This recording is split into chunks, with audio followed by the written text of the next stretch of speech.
அனைவருக்கும் வணக்கம். இன்னைக்கு ஹிந்து நியூஸ் பேப்பர்ல என்ன இம்பார்ட்டன்ட் நியூஸஸ் இருக்கு அப்படிங்கிறத பார்ப்போம். ஸோ முதல்ல பார்த்தீங்க அப்படின்னா, நேத்து குஜராத் அகமதாபாத்ல வந்து ஏர்போர்ட் பக்கத்துல ஒரு டிசாஸ்டர் வந்து நடந்திருக்கு.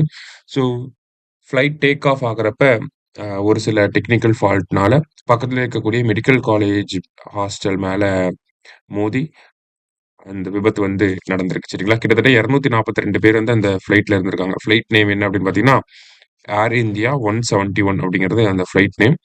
இருந்த 242 பேர்ல 241 பேர் வந்து இறந்துட்டதாக இனிஷியல் ரிப்போர்ட்ஸ்ல வந்து சொல்லியிருக்காங்க. சரிங்களா?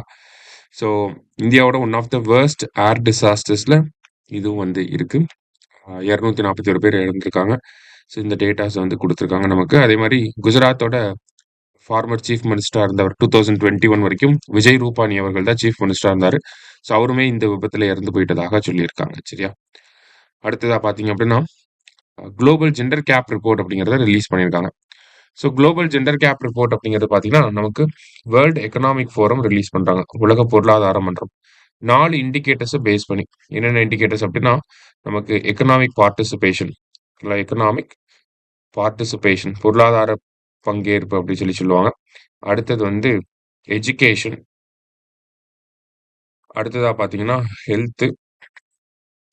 லாஸ்ட்டா வந்து பார்த்தீங்கன்னா, பொலிட்டிக்கல் எம்பவர்மென்ட். சரியா? ஸோ இந்த 4யும் பேஸ் பண்ணி தான் நமக்கு இந்த குளோபல் ஜெண்டர் கேப் ரிப்போர்ட் அப்படிங்கிறத ரிலீஸ் பண்றாங்க. இதுல இந்தியாவோட ரேங்க் வந்து பார்த்தீங்கன்னா, 131 இருக்கு. சரிங்களா? 131வது இடத்துல இருக்கோம். நம்மளோட பேரிட்டி ஸ்கோர் என்னவா இருக்கு அப்படின்னு பார்த்தீங்கன்னா, 64.1% அதாவது 100% இருந்தா ஜெண்டர் ஈக்வாலிட்டி இருக்குன்னு அர்த்தம். நம்ப 64.1% தான் வந்திருக்கோம் இப்போ வரைக்கும். சரிங்களா? அதான் இங்க குடுத்துருக்காங்க.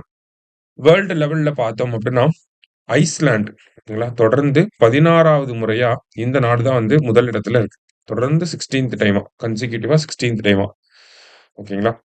ஸோ வேர்ல்டு லெவல்ல இந்த பாரிட்டி ஸ்கோர் எப்படி இருக்கு அப்படின்னு பார்த்தீங்கன்னா, 68.8% இருக்கு. 100%ல இருக்கணும். ஓகேங்களா. ஆனா 68.8% தான் வேர்ல்டு லெவல்ல இந்த பாரிட்டி ஸ்கோர் இருக்கு.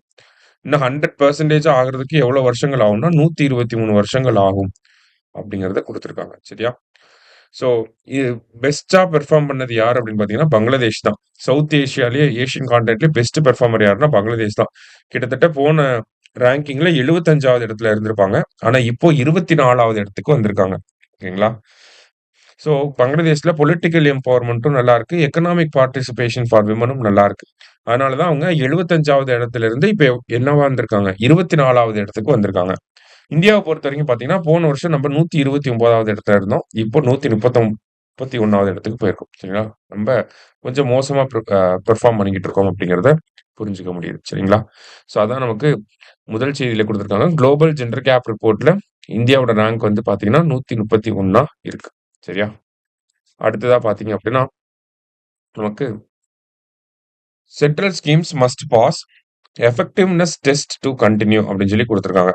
ஓகேவா? என்ன சொல்ல வராங்க அப்படின்னு பார்த்தீங்கன்னா, நமக்கு மார்ச் 31, 2026ல கிட்டத்தட்ட மத்திய அரசாங்கத்தோட ஒரு 300க்கும் மேற்பட்ட திட்டங்களோட அந்த டெர்ம் வந்து முடியுது. 5 இயர்ஸ் ஒரு ஸ்கீம்னா பொதுவா 5 வருஷத்துக்கு போடுவாங்க. சரியா? ஸோ அந்த மாதிரி கிட்டத்தட்ட 54 சென்ட்ரல் ஸ்கீம்ஸ், அதே மாரி 260 சென்ட்ரலி ஸ்பான்சர்ட் ஸ்கீம்ஸ். சென்ட்ரல் ஸ்கீம்ஸ்னா என்னன்னா 100% ஃபண்டிங் சென்ட்ரல் கவர்ன்மென்ட்டே குடுத்துருவாங்க. சென்ட்ரலி ஸ்பான்சர்ட் அப்படின்னா 60:40 அப்படிங்கிற ரேஷியோல பண்றாங்க இல்லையா? அதுதான் சென்ட்ரலி ஸ்பான்சர்ட் அப்படின்னு சொல்றாங்க. ஸோ இந்த மாதிரி இருக்கக்கூடிய திட்டங்கள்ல வந்து பார்த்தீங்கன்னா, நமக்கு மார்ச் 31, 2026க்குள்ள இந்த மாரி ஒரு 300க்கும் மேற்பட்ட திட்டங்கள் வந்து முடியுது. ஸோ அந்த திட்டங்களுக்கு ஃபர்தரா அப்ரூவல் குடுக்கலாமா, வேணாமா அப்படிங்கிறத ஸ்டடி பண்றதுக்காக, அ ஒரு ஆடிட் வந்து பண்ண போறாங்க. நித்தி ஆயோக் தலைமையிலும், ஒரு தேர்ட் பார்ட்டி தலைமையிலும் ஒரு ஆடிட் வந்து பண்ண போறாங்க. ஸோ இந்த ஸ்கீம்ஸ் எல்லாமே எஃபெக்டிவா இருக்கு. அவங்களோட அப்ஜெக்டிவ்ல எஃபெக்டிவா இருக்கு. ஃபர்தரா எக்ஸ்டெண்ட் பண்ணா இன்னும் கொஞ்சம் இம்ப்ரூவ்மென்ட் இருக்கும் அப்படிங்கிற மாதிரி இருந்தா மட்டும் தான் அப்ரூவல் குடுக்கப்படும் அப்படிங்கிற மாரி ஒரு கைட்லைன்ஸ வந்து ஃபிக்ஸ் பண்ண போறாங்க. அதே மாரி பார்த்தீங்கன்னா, இது எதுக்காக பண்றாங்க அப்படின்னா, அ இன்எஃபெக்டிவா இருக்கக்கூடிய திட்டங்கள். ஓகேங்களா? சரியான மாற்றங்களை ஏற்படுத்தாத திட்டங்கள வந்து குளோஸ் பண்ணிட்டு, புதுசா வேற திட்டங்கள வந்து கொண்டு வரலாம். அதே மாரியான அப்ஜெக்டிவோட இன்னும் எஃபெக்டிவான திட்டங்கள கொண்டு வரணும் அப்படிங்கிறதுக்காக மத்திய அரசாங்கம் இத பண்ண போறாங்க. அதே மாரி கவர்ன்மென்ட்டோட எக்ஸ்பெண்டிச்சரையும் வந்து கரெக்ட்டான முறையில இருக்கணும் அப்படிங்கிறதுக்காகவும், எஃபெக்டிவான ஸ்கீம்ஸ்க்கு தான் கவர்ன்மென்ட் ஸ்பெண்ட் பண்ணணும் அப்படிங்கிறத ஒரு பாயிண்ட் ஆஃப் வியூலயுமே இத ஒண்ணு பண்ண போறாங்க. சரியா? ரைட். அடுத்ததா பார்த்தீங்க அப்படின்னா நமக்கு இதுல முக்கியமான விஷயம் சென்ட்ரல் ஸ்கீம்ஸ் அப்படின்னா ஃபுல்லி ஃபண்டட் சென்ட்ரல் ஸ்கீம். ஓகேங்களா? அதாவது சென்ட்ரல் ஸ்கீம்ஸ்னா ஃபுல்லா கவர்மெண்ட்டோட சென்ட்ரல் கவர்மெண்ட்டோட ஃபண்டிங்கா இருக்கும். 100% சரியா? ஸோ அந்த ஒரு விஷயத்தையும் நம்ம நோட் பண்ணிக்கணும். சரியா? நெக்ஸ்ட் வந்து பார்த்தீங்கன்னா, நமக்கு all government officers to keep public grievance redress registers அப்படின்னு சொல்லி குடுத்துருக்காங்க. இது நம்ப அ சிட்டிசன் டெலிவரி அப்படின்னு சொல்லி நம்ம மெயின்ஸ் பாயிண்ட் ஆஃப் வியூல பார்ப்போம். ஓகேங்களா? Right to service, citizen delivery, grievance redressal இதுல நம்ம குறைகள தீர்க்கிறது, மக்களுக்கு கரெக்ட்டான நேரத்துல சேவைகள வழங்குறது, இதெல்லாமே பார்த்தீங்கன்னா, நமக்கு மெயின்ஸ் பாயிண்ட் ஆஃப் வியூல நம்ம பார்ப்போம். ஸோ அங்க இத கோட் பண்ணி எழுதலாம். தமிழ்நாடு கவர்ன்மெண்ட் என்ன பண்ண போறாங்க அப்படின்னா, ஒவ்வொரு கவர்ன்மெண்ட் ஆஃபீஸ்லயும் பப்ளிக் கிரீவன்ஸ் ரெட்ரஸ் ரிஜிஸ்டர்ஸ் அப்படிங்கிறத வைக்க போறாங்க. சரியா? அதாவது மக்கள் குறைகள தீர்ப்பதற்கான ஒரு ரிஜிஸ்டர் மாரி. ஓகேங்களா? ஒரு நோட் போட்டு எழுதுறாங்கன்றது சிம்பிளா ஞாபகம் வச்சுக்கோங்க. ஓகேவா? ஒரு ரிஜிஸ்டர ஃபிக்ஸ் பண்ண போறாங்க. அந்த ரிஜிஸ்டர் என்னன்னா, மக்களோட குறைகள் என்னலாம் இந்த மாசம் வந்திருக்கு. அந்த குறைகள் மீது அந்த ஆபீஸ்ல இருக்கிறவங்க என்ன மாதிரியான ஸ்டெப்ஸ் எடுத்திருக்காங்க.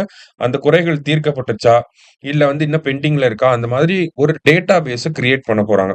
ஸோ இத வந்து ரெகுலரா மந்த்லி கிரியேட் பண்றது மூலியமா என்னென்ன குறைகள் வந்திருக்கு, எதுக்கெல்லாம் நம்ம தீர்த்திருக்கோம், எதெல்லாம் இன்னும் பெண்டிங்கா இருக்கு. இப்ப பெண்டிங்கா இருக்கிறத எடுத்து அட்ரஸ் பண்ண முடியும் அப்படிங்கிற அந்த ஒரு விஷயத்துக்காக தமிழ்நாடு கவர்மெண்ட் எல்லா ஆஃபீஸ்லயும் இந்த ஒரு விஷயத்த பண்ணணும் அப்படிங்கிறத சொல்லியிருக்காங்க. இதுவுமே பார்த்தீங்கன்னா, நமக்கு மக்களோட குறைகள வேகமா தீர்த்து வைக்கிறதுக்காகவும், சிட்டிசன் டெலிவரி அந்த கவர்மெண்ட் சர்வீஸ வந்து மக்களுக்கு வந்து ரொம்ப வேகமா குடுக்கறதுக்காகவும் இந்த ஒரு விஷயத்த அரசாங்கம் பண்ண போறாங்க. சரியா? இதெல்லாம் நம்ம மெயின்ஸ் பாயிண்ட் ஆஃப் வியூல யூஸ் பண்ணிக்கலாம். ஸோ இன்னைக்கு நியூஸ் பேப்பர்ல இருந்து முக்கிய செய்திகள பார்த்திருக்கோம். நன்றி.